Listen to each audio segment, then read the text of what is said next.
Russian foreign minister has said that West is trying to engage India in anti-China games by promoting Indo-Pacific strategies. Any comments from MEA?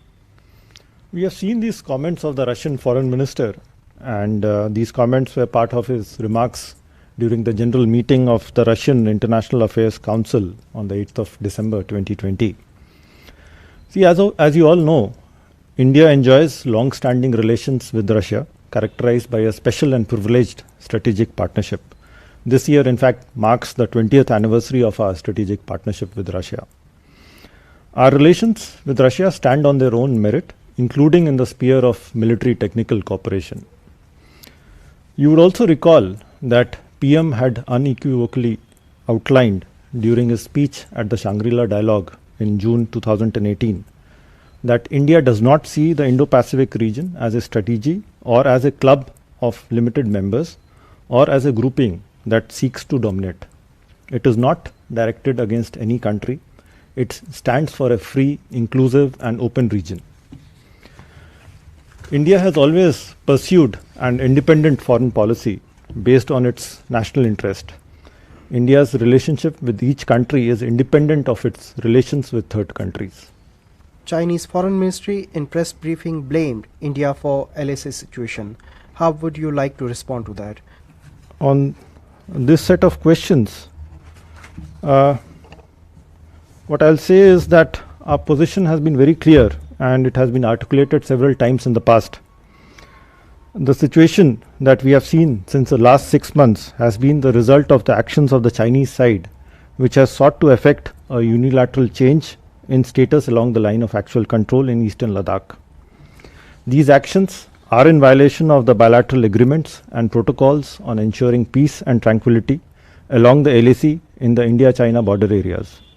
In fact, if you look at my statement last week, I had also said that the core issues remains that both sides need to strictly follow the various bilateral agreements and protocols in their entirety, including the 1993 and 1996 agreement on maintenance of peace and tranquility along the LAC in the border areas, which require that there should not be amassing of troops. Each side should strictly abide by and respect the LAC and should not take any unilateral action to alter it. We have taken note of the Chinese side's statement that it observes strictly the agreements between the two sides and is committed to resolving the border issue through dialogue and safeguarding peace and tranquility in the border areas. We expect the Chinese side will match words with actions. The two sides have continued to maintain communication through diplomatic and military channels. It is our expectation that further discussions will help both sides to achieve an agreement on a mutually acceptable solution for ensuring complete disengagement in all friction points along the LAC in the western sector and for full restoration of peace and tranquility as early as possible. Chinese embassy spokesperson said India did not give feedback to them for the joint launch of the stamp to mark 70th anniversary of ties. Any reaction? I think this needs to be clarified. The joint release of commemorative stamps to mark the 70th anniversary of our diplomatic relations with China was one of the activities agreed upon with the Chinese side last year. However, there was no discussion on any launch date with any Chinese authorities for these activities. We have seen the tweet by the Chinese embassy suggesting that the event was cancelled by the Chinese side as there was no feedback given by the Indian side before the launch time agreed by both. This is factually incorrect.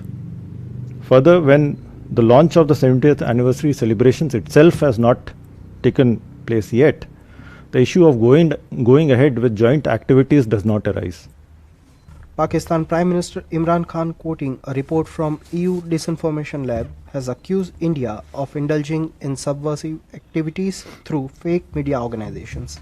Does India have a response? As a responsible democracy, India does not practice disinformation.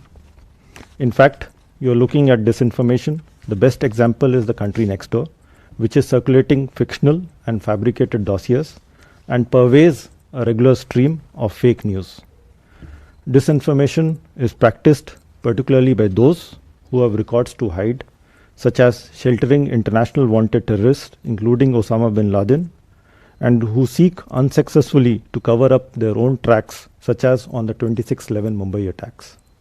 Designated Khalistani terrorist Paramjit Singh Pamma yesterday organized an anti-India protest in London. Pamma is in NIA most wanted list and has surfaced in earlier protests as well. Has India taken up the issue with UK officially? Will New Delhi press for his extradition?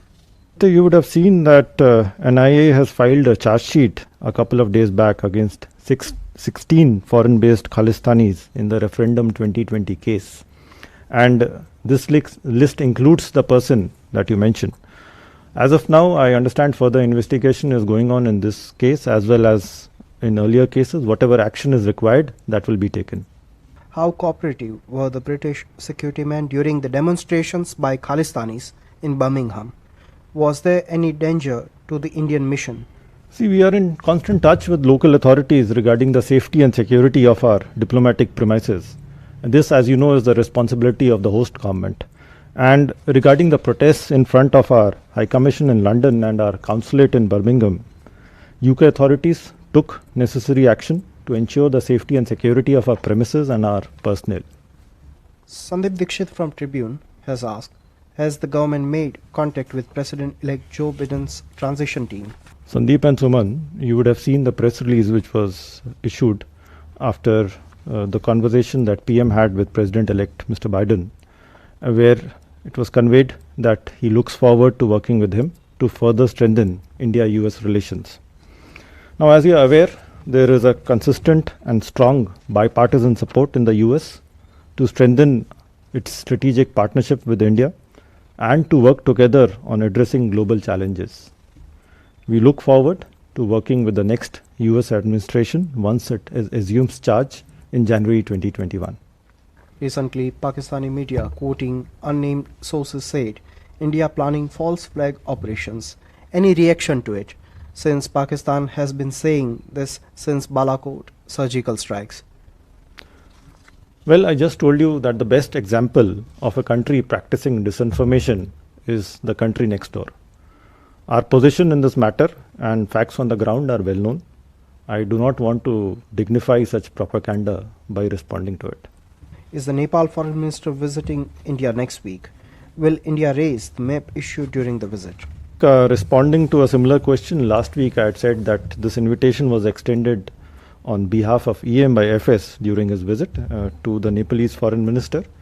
He is expected to visit India shortly for the next meeting of the Joint Commission, and dates for this visit are yet to be worked out. What are the agreements on the Shatut Dam expected to be signed between India and Afghanistan, and at what level? I think you are referring to the announcement that was made by EM during the Afghan conference in Geneva, which was held recently. And EM, in his statement, made the announcement that India and Afghanistan have reached an agreement on the Shatut Dam. The agreement is expected to be signed shortly.